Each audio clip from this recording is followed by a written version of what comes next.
ప్రజాస్వామ్యం కలిగినటువంటి భారతదేశానికి రాజ్యాంగాన్ని రచించి దాన్ని ఆమోదించినటువంటి రోజు నవంబర్ 26వ తారీఖు 1949 నవంబర్ 26వ తారీఖున ఆమోదించినటువంటి రాజ్యాంగం పూర్తయి 70 సంవత్సరాలు పూర్తయినటువంటి సందర్భంలో మరి దాన్ని గొప్ప రాజ్యాంగాన్ని రచించినటువంటి అంబేద్కర్ గారికి ఘనమైనటువంటి నివాళులు అర్పించేటువంటి దానికి ఈ రోజు వైఎస్ఆర్ కాంగ్రెస్ పార్టీ విశాఖపట్నం నాయకత్వం అంతా కూడా రావడం జరిగింది. రానటువంటి కాలంలో వారి ఆశయాలకు అనుగుణంగా, వారి ఆలోచనలకు అనుగుణంగా సమాజంలో అందరూ కూడా సమానంగా, అన్ని వర్గాలు సమానంగా ఉండాలి. భారతదేశం మిగిలినటువంటి దేశాలతో పోటీ పడాలి. అగ్రదేశంగా భారతదేశం ఉండాలి. అందరినీ సమానంగా చూడాలనేటువంటి వారి ఆశయాలకి, ఆలోచనలకి అనుగుణంగా తప్పకుండా ముందుకు వెళ్లాలనేటువంటి అభిప్రాయంతో ఈరోజు వైఎస్ఆర్ కాంగ్రెస్ పార్టీ వారి ఆశయాల్ని ముందుకు తీసుకెళ్లేటువంటి కార్యక్రమం గడిచినటువంటి 5 సంవత్సరాల అధికారంలో ఉండగా చేశాం.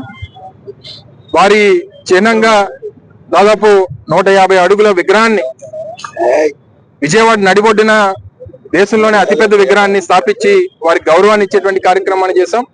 మరి తీరా చూస్తే గడిచినటువంటి 6 నెలలుగా చివరికి ఆ విగ్రహం మీద కూడా దాడి చేసేటువంటి దానికి వారు ఈరోజు ఉన్నటువంటి ప్రభుత్వం, ఆ ప్రభుత్వంలో ఉన్నటువంటి పార్టీ కార్యకర్తలు దాన్ని ధ్వంసం చేసేటువంటి దాన్ని కూడా ప్రయత్నం చేసినటువంటిది చాలా బాధాకరమైనటువంటి విషయం.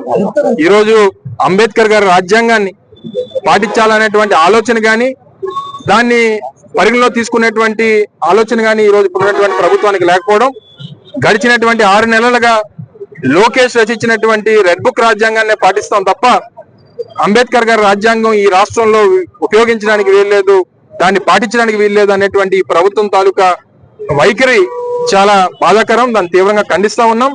గడిచినటువంటి 6 నెలలుగా వైఎస్ఆర్ కాంగ్రెస్ పార్టీ నాయకుల్ని హత్యలు చేశారు, వాళ్ళ మీద దౌర్జన్యాలు చేశారు, ప్రభుత్వ ఆస్తుల్ని ధ్వంసం చేశారు.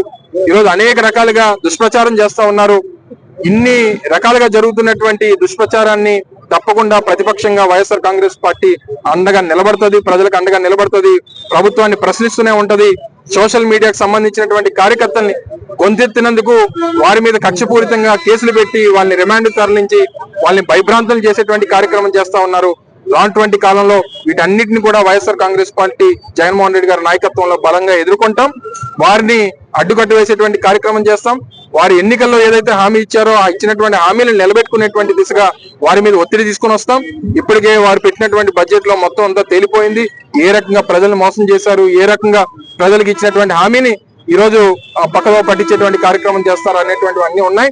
రాజ్యాంగబద్ధంగా అంబేద్కర్ గారు రచించినటువంటి రాజ్యాంగానికి లోబడి ప్రధాన ప్రతిపక్షంగా వైఎస్ఆర్ కాంగ్రెస్ పార్టీ ప్రజల పక్షాన పోరాటం చేస్తుంది అనేటువంటి విషయాన్ని మరొకసారి ఈ సందర్భంగా తెలియజేసుకుంటూ, రాజ్యాంగాన్ని రచించి ఇంత గొప్ప రాజ్యాంగాన్ని మనకి ఇచ్చినటువంటి అంబేద్కర్ గారికి మరొకసారి ఘనమైనటువంటి నివాళులు తెలియజేస్తాం.